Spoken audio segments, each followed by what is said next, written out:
Hello and welcome to Unpreachy, a podcast of homilies and reflections from St. John Chrysostom Parish.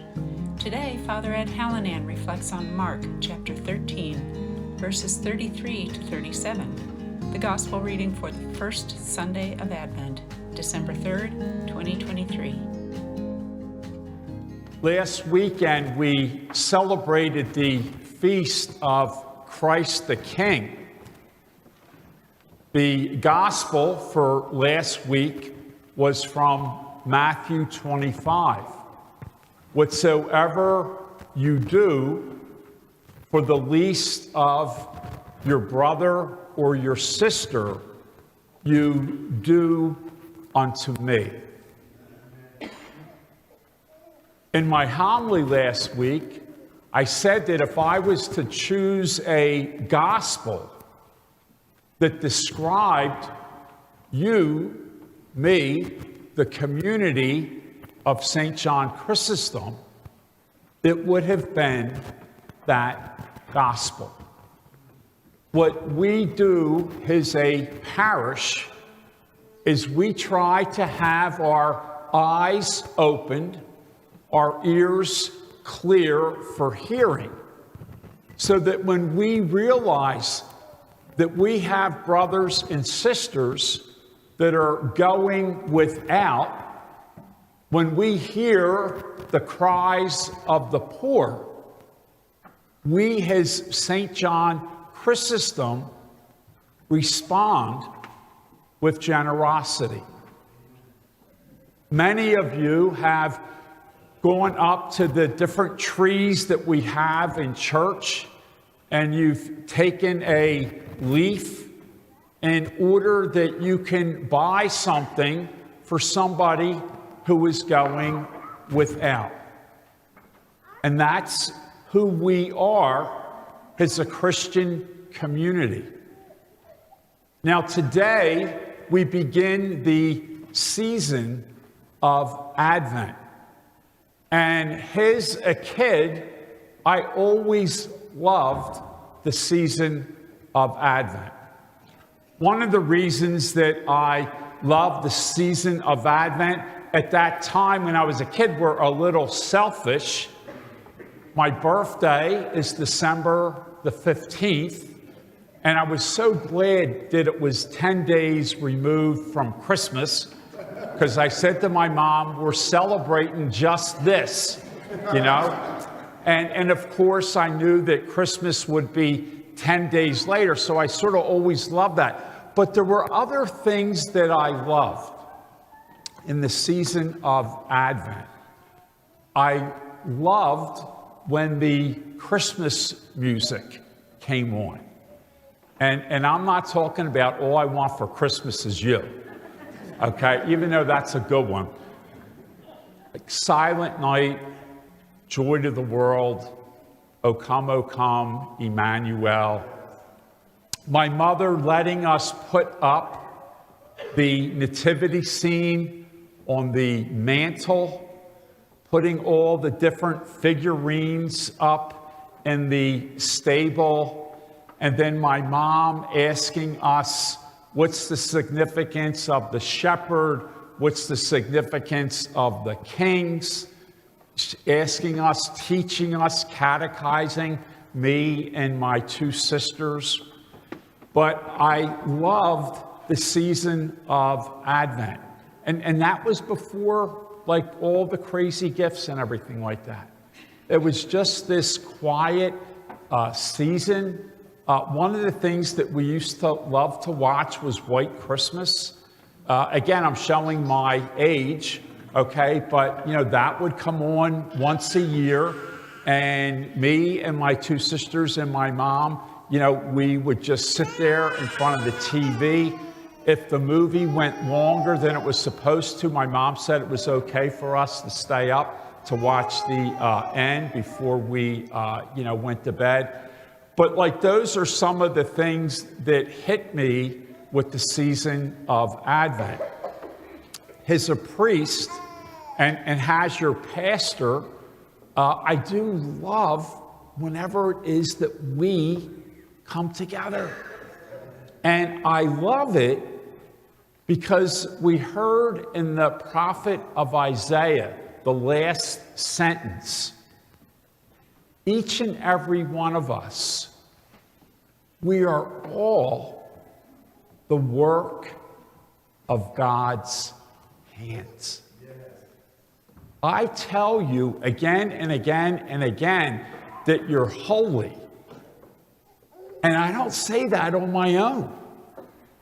I say that you are holy because of the words that come to us from sacred Scripture.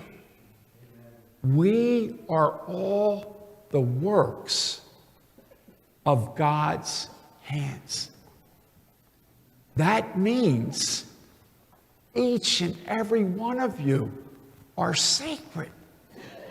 Each and every one of you are special in the eyes of God. We hear the slogan, God doesn't make junk.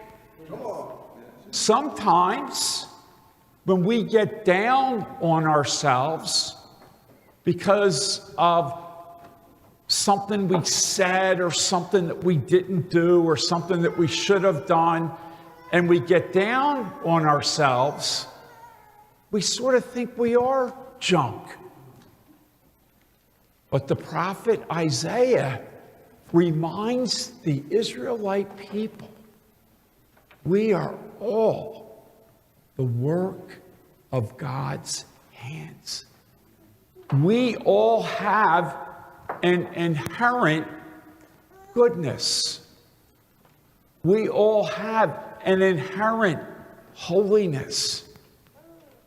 I would ask you during this season of Lent to try to spend 3 to 5 minutes in quiet. Just 3 to 5 minutes. Go into a room where you can get away from everything that makes sound and just be 3 to 5 minutes with God. During the week, we have Mass at 8 o'clock. And as communion is given out and everyone goes back to their pews, we have 4 or 5 minutes of quiet. I sometimes feel the folks wish it was for 10 or 15 minutes. After 5 minutes, I get up and do the concluding prayers of the Mass. But you can see the people that are in the pews. We may get anywhere between 30 and 40 people at daily Mass. They love that quiet. They just love that quiet. When we have communion here, one of the things that I love following communion is the quiet we have, or in the midst of that quiet, the beautiful sound of children. The beautiful sound of children. During this season of Advent, when we spend time in quiet solitude and we come out of that solitude, our hearts are full of God's joy. And one of the things that joy propels us to is to be concerned about the other. Not concerned about ourselves. Being concerned about the other.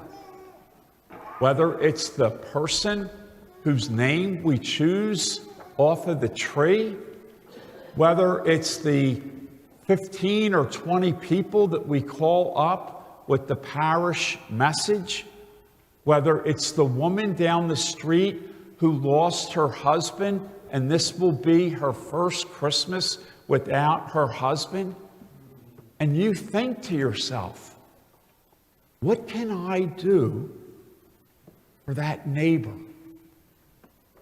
It may be baking her something.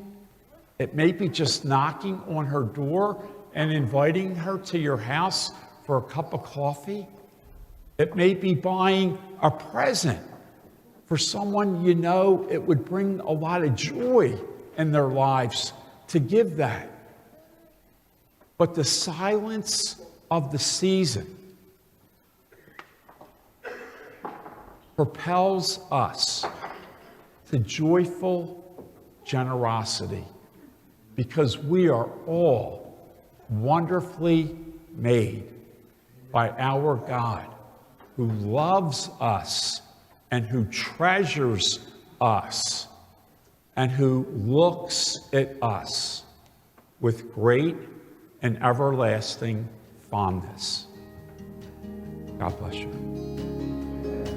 Unpreachy is a production of St. John Chrysostom Parish in Wallingford, Pennsylvania. Visit us at sjcparish.org. If you enjoyed this episode, please share it with a friend. This podcast was produced by Brendan Lorden with music by Skytoes on Upbeat. Thanks for listening. Be well.